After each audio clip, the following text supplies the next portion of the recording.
But you also wrote a piece a couple of months ago, I think even before maybe this reform started, and I wonder your perspective on this now, that the liberal left within Israel, which has been at least in terms of like the Jewish liberal left in Israel, has been increasingly become a minority, is in fact a majority if they take a more expansive view as to what the fight is within that country. Can you talk about that idea and expand on it, particularly in light of this, now that they've been drawn in by this sort of almost like non-racialized, if you will, sort of a front on their on the rights within Israel? Yes, this is a notion that I think still very few Israeli Jews understand, but I think they should understand. What I'm referring to is this right-wing government has declared in its principles that only the Jewish people have a right for self-determination in the historic land of Eretz Israel, between the river and the sea, between the Jordan River and the sea. So the right wing, is viewing the whole of the territory between the river and the sea as one territory under Israeli rule and with Jewish supremacy all over the land. Now, if you say, okay, let's look at this land. In this land, there are 15 million people, half of them Palestinian, almost even a little more, 50.4 or something like this. 50.4% are Palestinian and a little less than 50% are Jews. So there is a Palestinian majority. And if you take the liberal Jews in Israel and add them to the Palestinian, you have a clear majority between the river and the sea that oppose these right-wing racist policies. Now, it's a mentality that still most Israeli Jews still don't see, but because they don't see themselves as related to the Palestinian over the Green Line in West Bank and Gaza and East Jerusalem. But I think it's a right way to think about it.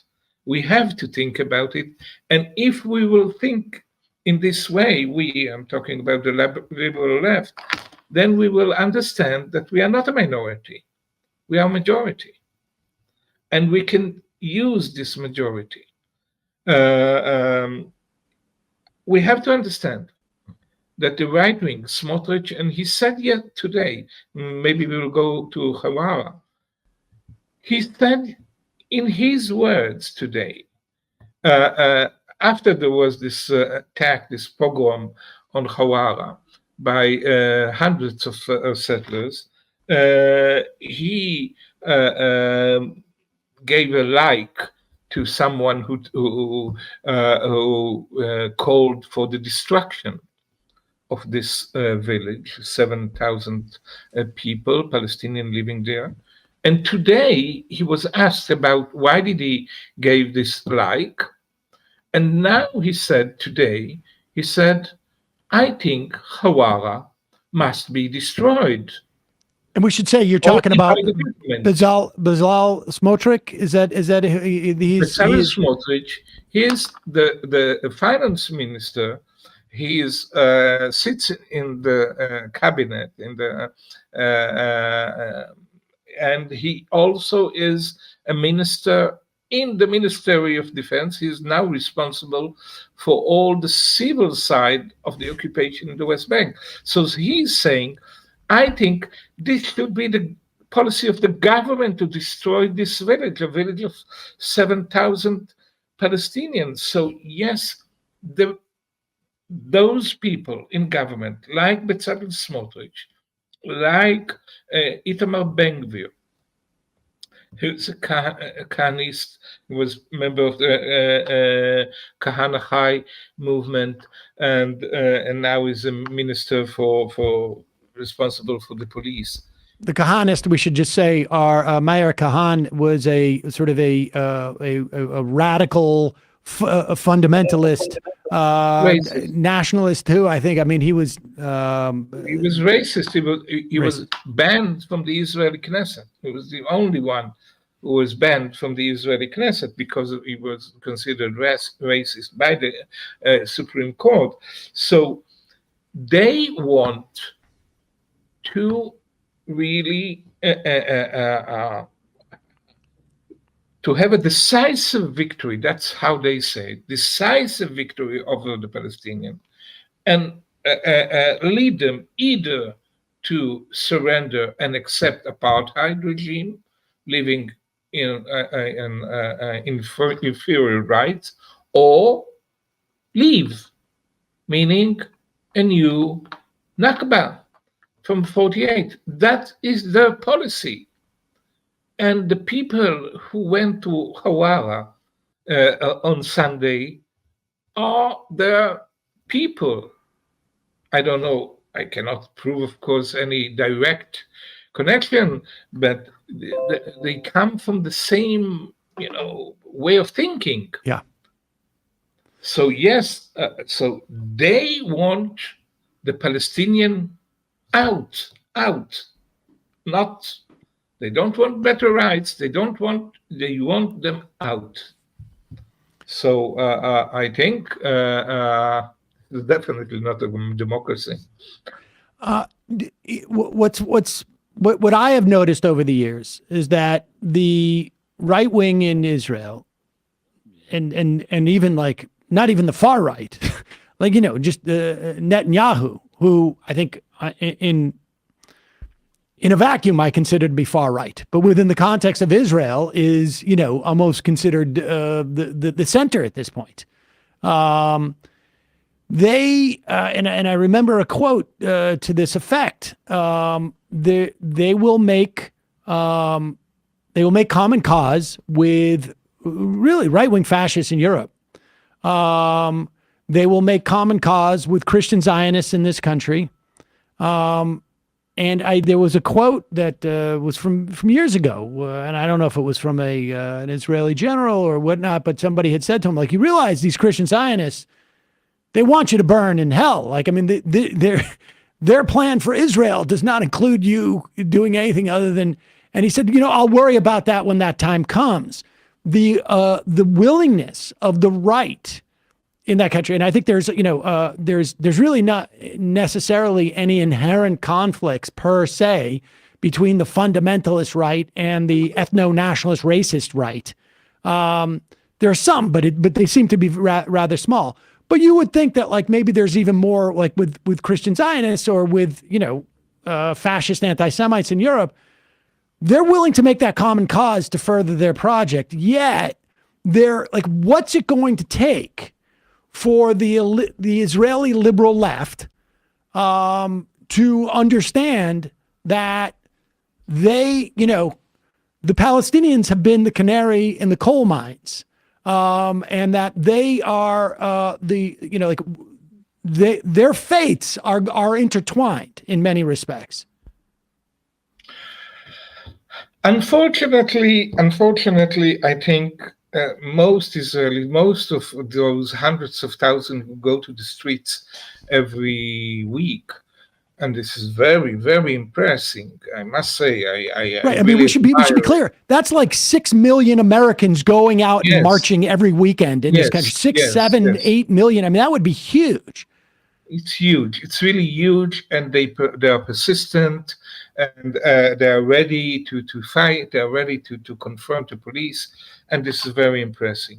But unfortunately, I think most of those people going there do not really see the clear connection. It's not natural from them. But maybe I'm a natural optimist. I think that this is a two-stage issue. That first of all, these and it's not even left. It's really center people that are going there. Really center, even center right sometimes. Liberal right are going there because they see the danger. I think now the fight is really uh, to to prevent this government from achieving these very dangerous goals that it set to itself. And the fight is in the name of democracy. That's what the protesters are chanting. They chant the most popular slogan is democracy or rebellion. So they fight for democracy. Yes, it's not the way I see democracy. I see democracy as I cannot see democracy living with occupation. I cannot see democracy living with discrimination against Palestinians inside Israel.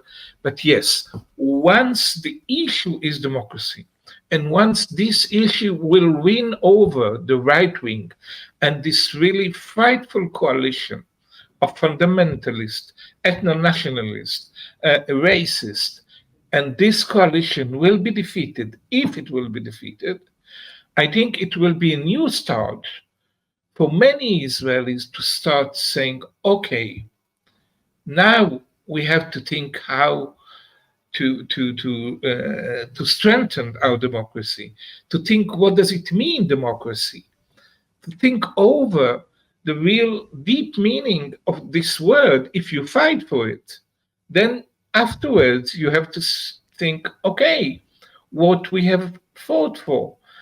We have fought for democracy, so let's see if we have democracy.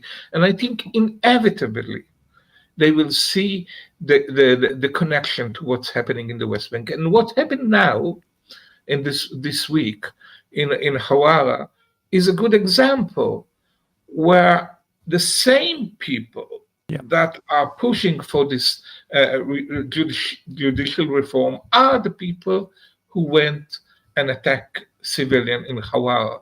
And people are saying, okay, even more moderate Jews, not very liberal left people, even centrists, are saying, well,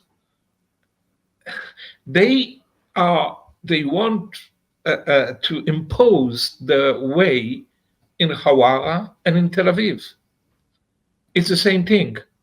And I think once there is this reckoning, and once this very dangerous reform will be defeated, I hope so. It's not evident, it's far from evident, but it's a real fight. If it will be defeated, then I think there will be room for new thinking about what does it mean to be a democracy.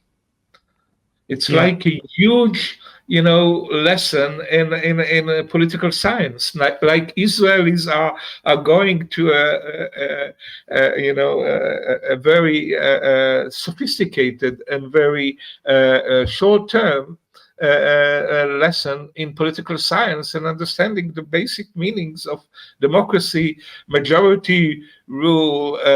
What does it mean? The rule of the majority. What does it mean? The dictatorship of the majority. What are minority rights? All these issues are on the agenda now. I hope it works out that way. I mean, I couldn't help but think, the slogan democracy or rebellion could, for all intents and purposes, be democracy or intifada, right? I mean, on some level, it obviously is not a one-to-one translation, and the implication of intifada for a lot of those, sort of centrist, even center right, maybe even center, liberal Jewish Israelis, may mean something different to them. But from the ears of like an American who sees this from afar, there's such an obvious sort of parallel dynamic here. It's just that, it starts with the most marginalized and then it just works its way, those same people have that same will to power. Well, Meron Rapoport, I'd love to have another conversation with you as this develops more, and particularly, with my sincerest hopes that light goes off on the head of those Israelis there who now realize that their fate has always been bound with the democratic big D, small d, I should say, democratic principles that Israel is either following or not following. I will be happy to talk again, but I must say it is the most dramatic days that internally, I'm not talking about the first Intifada, second Intifada, or wars, or the 67 wars, or the 73 war. I'm talking about internally. It is the most dramatic days. These are the most dramatic days Israeli society have known, I think, since 48. Since 48, it has never experienced such a clash of civilization, of culture, of political cultures than we are seeing today.